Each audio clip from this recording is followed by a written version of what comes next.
Shalom, saudara dan saudari yang terkasih dalam Tuhan kita Yesus Kristus. Marilah kita luangkan waktu beberapa menit untuk berkencan dengan Tuhan saat ini, agar dari hari ke hari kita semakin dekat dengan Tuhan, sehingga hidup kita semakin diberkati dan menjadi berkat. Kencan dengan Tuhan, Selasa 20 Mei 2025. Bacaan dari kitab Yesaya bab 48 ayat 10. Sesungguhnya aku telah memurnikan engkau, namun bukan seperti perak, tetapi aku telah menguji engkau dalam dapur kesengsaraan. Demikianlah sabda Tuhan, syukur kepada Allah. Saudara dan saudari yang terkasih dalam Tuhan kita Yesus Kristus, ketika seorang pemuda memasuki pekarangan rumah seorang gembala yang luas, gembala itu sedang duduk dan membalut kaki seekor domba yang terbaring lemah di hadapannya. Kakinya patah dan aku yang sengaja mematahkannya, kata gembala itu sembari menyelesaikan pekerjaannya membalut kaki dombanya yang patah. Karena tidak habis pikir, pemuda itu bertanya kepadanya, "Mengapa engkau melakukan perbuatan bodoh itu?" "Aku telah berpengalaman selama bertahun-tahun menggembalakan domba.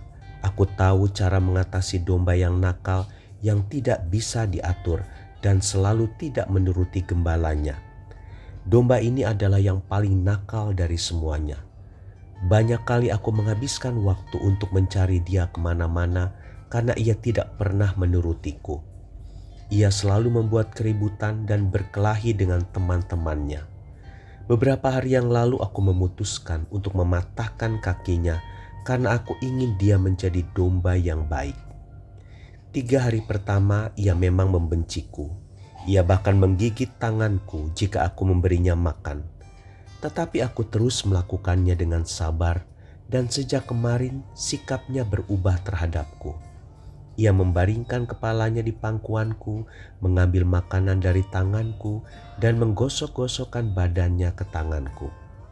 Karena ia lemah, ia belajar mendengar suaraku, dan kini ia sangat kenal pada suaraku. Ia tahu bahwa aku menyayangi dia, sehingga ia belajar bergantung padaku. Aku yakin ketika keadaannya pulih kembali, ia akan menjadi domba yang terbaik dari semua domba-dombaku, jawab gembala itu. Saudara dan saudari yang terkasih dalam Tuhan kita Yesus Kristus, kadang-kadang Tuhan harus menghajar kita, dibutuhkan sedikit cambukan untuk menyadarkan kita dari banyak pelanggaran yang kita lakukan dan ketidaktaatan pada hukum-hukumnya. Cambukan Tuhan itu menyakitkan tetapi sekaligus menyembuhkan. Alkitab berkata bahwa Tuhan menyesah orang yang diakuinya sebagai anak.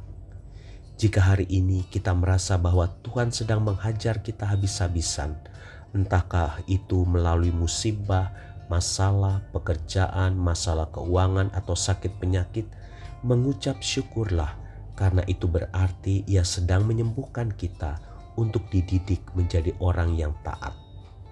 Saudara dan saudari yang terkasih dalam Tuhan kita Yesus Kristus, Tuhan tahu bagaimana menangani anaknya yang tidak bisa taat, tidak bisa diatur, dan selalu mencari-cari masalah. Jika Ia terpaksa harus mencambuk kita, tentu ada maksud mulia di balik semua itu.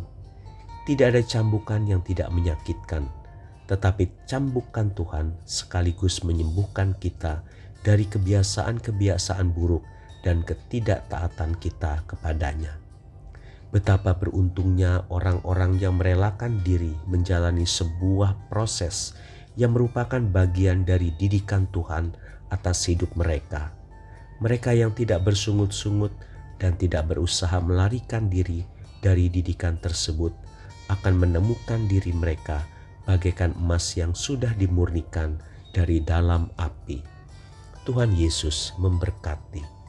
Marilah kita berdoa dalam nama Bapa dan Putra dan Roh Kudus. Amin. Tuhan Yesus, ajarilah aku untuk melihat maksud-Mu yang mulia melalui setiap kesulitan dan permasalahan yang datang di dalam hidupku. Amin. Dalam nama Bapa dan Putra dan Roh Kudus. Amin.